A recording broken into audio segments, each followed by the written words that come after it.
అందరికీ నమస్తే, welcome to our channel. ఒక మాజీ మంత్రి అయినటువంటి అంబటి రాంబాబు ప్రస్తుత మన రాష్ట్ర ముఖ్యమంత్రి వర్యులు, రాజకీయంలో 40 ఏళ్ళ అనుభవస్తుడైనటువంటి నారా చంద్రబాబు నాయుడు గారిని ఒక పబ్లిక్ ప్లేస్లో మీడియా ఉందని కూడా తెలిసి లకారాలు యూజ్ చేసి అమ్మనా బూతులు తిడితే ఆ వ్యక్తిని చూస్తూ ఊరుకుంటారా? ఏం చేస్తారో ప్రతి ఒక్కరికి తెలుసు. అదేవిధంగా అతన్ని అరెస్ట్ చేశారు. 14 రోజుల పాటు రిమాండ్ కూడా విధించడం జరిగింది. అంతేగాని కక్షపూరితంగా కాదు. ఇక్కడ చంద్రబాబు నాయుడు గారిని అన్నారనో లేదంటే ఏదైనా చేశారని కాదు. అక్కడ లా అండ్ ఆర్డర్కు విఘాతం కలిగించేలాగా ఈయన చర్యలు ఉన్నాయి. ఇతన్ని ఇలాగే వదిలేస్తే కనుక 2 వర్గాల మధ్య చిచ్చులు పెట్టి మరి ప్రాణహాని కలిగేంత వరకు తీసుకెళ్ళిపోతాడు అని చెప్పేసి మరి శాంతి భద్రతలకు విఘాతం కలిగించకుండా ఉండాలి అంటే ఇతన్ని ప్రజెంట్ రిమాండ్లో ఉంచాలని చెప్పేసి ఆయన రిమాండ్లో 14 రోజులు ఉంచడం జరిగింది. అయితే ఈ రచ్చ ఎక్కడ స్టార్ట్ అయ్యింది, ఏంటి, దీనికి మూల కారణం ఏంటి?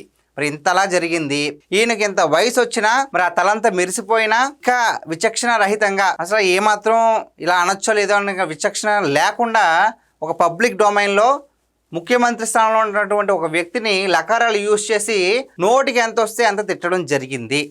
అయితే దీనికి కాస్త ముందు ఏం జరిగింది అనేది మనం కాస్త అసలు దీనికి మూల కారణం ఏంటనేది క్లియర్గా తెలుసుకుందాం. అయితే కొన్ని రోజుల క్రితం సుప్రీంకోర్టు నియమించినటువంటి సిట్ ఏం చేసిందండి, తిరుమల లడ్డూలో నిజంగానే కల్తీ జరిగింది అని చెప్పేసి ఛార్జ్ షీట్ అయితే ఏకంగా 600 పేజీల ఛార్జ్ షీట్ అయితే ఇవ్వడం జరిగింది. అయితే ఈ ఛార్జ్ షీట్ని ఏదైతే వాంగ్మూలం ఉందో ఈ రిజల్ట్ని వాళ్ళు ఏం చేస్తారు, వైసీపీ వాళ్ళు, దీంట్లో జంతువుల కొవ్వు లేదు అని వచ్చింది, మా పైన అనవసరంగా దూషించారు, మా పైన అనవసరంగా ఆరోపణలు చేశారు, సో మేమే తప్పు చేయలేదు అని చెప్పేసి వచ్చిన రిజల్ట్ని వాళ్ళకు అనుగుణంగా మార్చేసుకుని కూటమి ప్రభుత్వం పైనే నిందలు వేయడము, కూటమి ప్రభుత్వానికి వ్యతిరేకంగానే పోస్టులు పెట్టడము, వైసీపీ పార్టీ ఏ తప్పు చేయలేదు, జగన్మోహన్ రెడ్డి గారు ఏ తప్పు చేయలేదు అని చెప్పేసి వాళ్ళ మెయిన్ స్ట్రీమ్ మీడియాలోనూ వాళ్ళ సోషల్ మీడియాలోనూ తెగ హల్చల్ చేశారు. అయితే ప్రజలకు మరి వైసీపీ వాళ్ళు ఓకే, నిజంగా స్వామివారి భక్తులు, ఆ వెంకటేశ్వర స్వామి భక్తులు ఏం చేస్తారండి, జరిగింది ఛార్జ్ షీట్ ఇచ్చింది, క్లియర్గా మెన్షన్ చేసి ఉంది, అక్కడ జంతువుల కొవ్వు యూజ్ చేయలేదు, 100% యూజ్ చేయలేదని అక్కడ ఇవ్వాల. 10% కంటే తక్కువ ఉంటే అది చెప్పలేం కాబట్టి జంతువుల కొవ్వు కూడా కలిసి ఉండొచ్చు, మొత్తానికి పూర్తిగా జంతువుల కొవ్వు లేదని నిర్ధారించలేము. అయినా కల్తీ జరిగింది, 100% కల్తీ జరిగింది. అక్కడ నెయ్యికి సంబంధించిన ఒక్క పాల పదార్థాలు కూడా లేవు. పాలే లేకుండా మరి నెయ్యి ఎటువంటి డైరీ మనకి సరఫరా చేస్తుందండి నెయ్యిని? ఒక్క పాలకు సంబంధించిన ఉత్పత్తి ఏది లేదు, ఒక్క పాలు చుక్క కూడా వాడలేదని చెప్పేసి మెన్షన్ చేయడం జరిగింది ఆ ఛార్జ్ షీట్లో. మరి అలాంటప్పుడు అది కల్తీ జరిగిందా లేదా, అది మెయిన్. అక్కడ ఏం జరిగింది, కల్తీ జరిగింది అంటే మన స్వామివారి భక్తుల నమ్మకం మీద వాళ్ళు పెద్ద దెబ్బ కొడదాము, ఒక 4 రూపాయలు సంపాదించుకుంటామని చెప్పేసి ఈ విధమైన పాపానికి అయితే ఒడిగట్టారు. అయితే ఈ విషయం బయటపడింది కదా, సో బయటపడింది కదా అని చెప్పేసి ఈ విధంగా రివర్స్లో అక్కడ జంతువుల కొవ్వు లేదు అని చెప్పేసి వాళ్ళ హల్చల్ వాళ్ళు చేసుకున్నారు.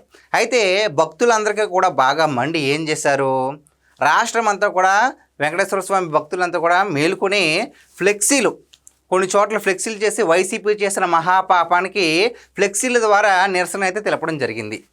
అక్కడికి అంబటి రాంబాబు గారు ఒక యోధుల్లాగా చించేయడానికి వెళ్ళారనమాట.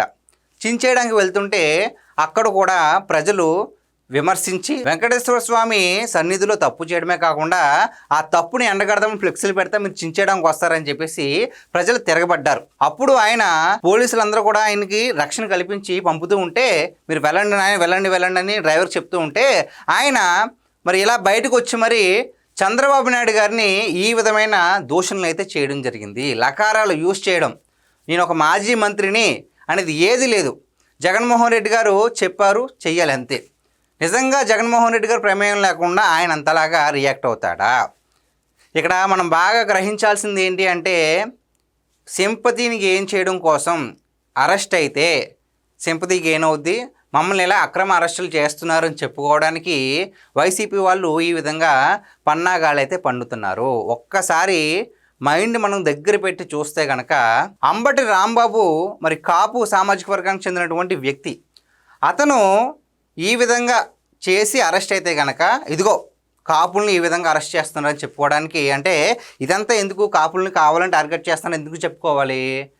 ఈ కూటమి ప్రభుత్వంలో పవన్ కళ్యాణ్ గారు అదే కాపు సామాజిక వర్గానికి చెందిన వ్యక్తి కాబట్టి, ఆయన ప్రజెంట్ కూటమిలో ఒక భాగంగా ఉన్నారు కాబట్టి, ఉప ముఖ్యమంత్రి స్థానంలో ఉన్నారు కాబట్టి, కూటమి కలిసి ఉంటే వైసీపీ పార్టీ గెలవడం అసాధ్యం కాబట్టి, ఏదో విధంగా రచ్చ లేపాలి అని చెప్పేసి ఈ విధంగా అయితే మాస్టర్ ప్లాన్లు వేసి ఆయన కావాలని తిట్టాడు. అరెస్ట్ అవుతారని తెలుసు కూడా కావాలని జగన్మోహన్ రెడ్డి గారు అంబటి రాంబాబు గారిని తిట్టించారు. ఇలా తిట్టించడం వల్ల రెండు కమ్మ కులానికి కాపు కులానికి విభేదాలు సృష్టిద్దాము అని చెప్పేసి చేస్తే, మనలో మనకి ఏదో ఒక విభేదాలు పెట్టేద్దాము అని చెప్పేసి వాళ్ళు ఒక మాస్టర్ ప్లాన్ వేశారు. అయితే ఎన్ని మాస్టర్ ప్లాన్లు వేసినా ప్రజలంతా అన్నీ గమనిస్తున్నారు. మీరు ఒక కమ్మ సామాజిక వర్గం మధ్య, ఒక కాపు సామాజిక వర్గం మధ్య చిచ్చు పెట్టలేదండి. మొత్తం సమస్త జీవులకు దైవమైనటువంటి వెంకటేశ్వర స్వామి సన్నిధిలో పాపానికి ఒడిగట్టారు. ఆ పాపం ఎక్కడికి పోదు. సో మీరు ఎన్ని ప్లాన్లు వేసినా సరే ప్రజలు అప్రమత్తంగా ఉంటారు. మీకు పతనం స్టార్ట్ అయ్యింది.